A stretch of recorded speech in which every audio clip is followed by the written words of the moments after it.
Hi friends, Drake here from Dragon Divination. Let's talk about the power, purpose, and practice of ritual. Ritual is one of the oldest technologies humanity has ever used. Long before written language, long before formal religion, human beings were performing rituals.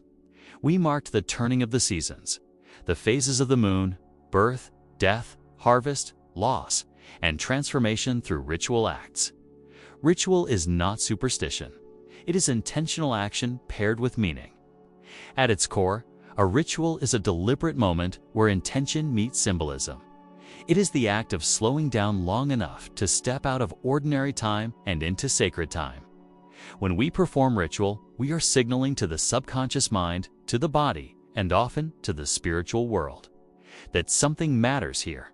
Ritual teaches us how to focus. It gathers scattered energy and brings it into alignment. Why ritual works?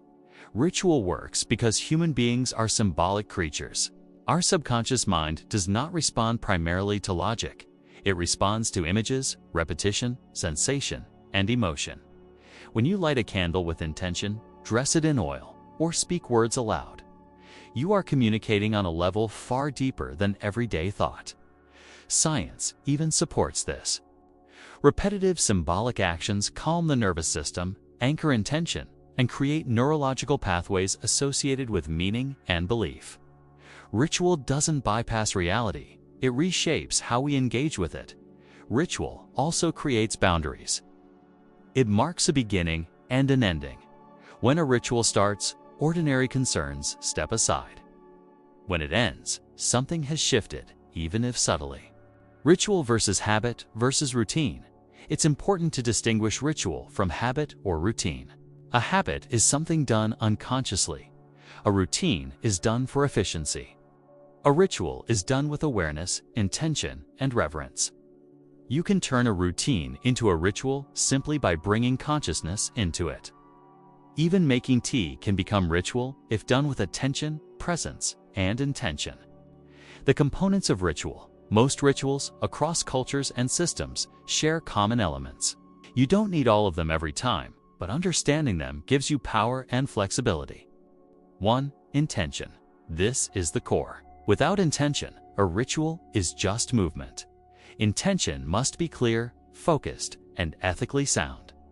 Ritual works best when intention is precise, but not desperate. Instead of, "I don't want bad things to happen," try, "I create and maintain protection and balance around me and my space." Timing. Rituals gain power when aligned with natural rhythms, moon phases, days of the week, planetary hours, seasonal transitions. Timing isn't required, but alignment enhances resonance. 3. Tools, candles, herbs, oils, stones, water, incense, symbols. These are not magical on their own. They are carriers of meaning and anchors for intention. Tools help the mind focus. For words spoken, words activate intention. Silence can too. But spoken words are powerful because breath carries vibration. Ritual language should be deliberate, respectful, and aligned with your goal. 5. Action and movement seals ritual. Lighting a candle, anointing, burning herbs, pouring water, not tying or breath work. Action grounds intention into the physical world. 6. Closing. Always close a ritual. This releases energy properly and prevents lingering emotional or psychic residue. The 4 elements in ritual. Many traditions work with the 4 classical elements because they represent universal forces of nature and human experience. We'll start with earth. It represents stability, manifestation, protection.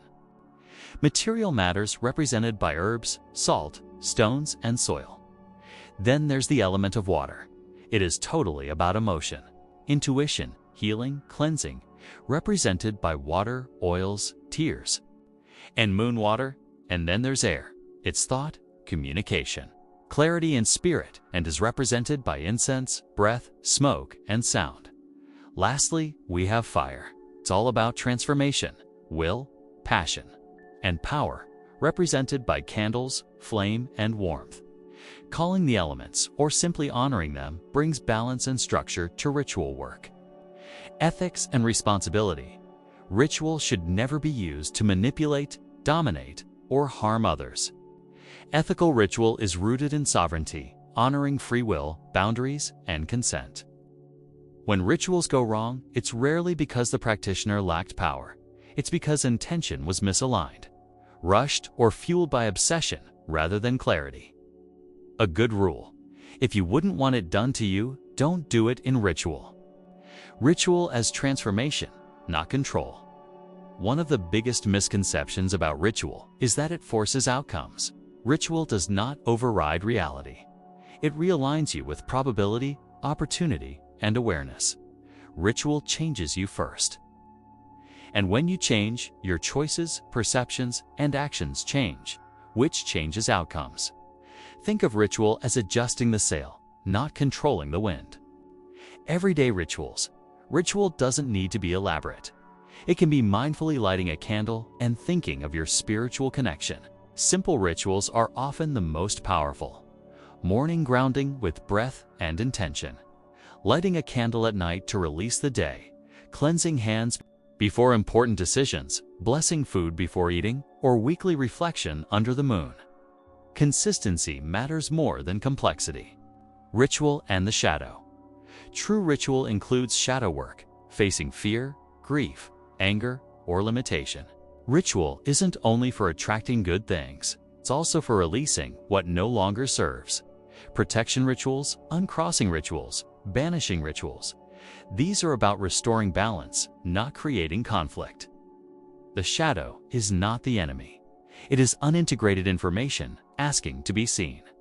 Creating your own ritual. You don't need permission to create a ritual. In fact, rituals are strongest when personal meaning is involved. Start with 1. What am I addressing? 2.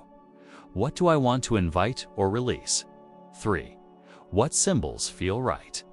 4. How will I open and close? Trust your intuition, but stay grounded and practical. Ritual is relationship. Ritual is not about control, it's about relationship.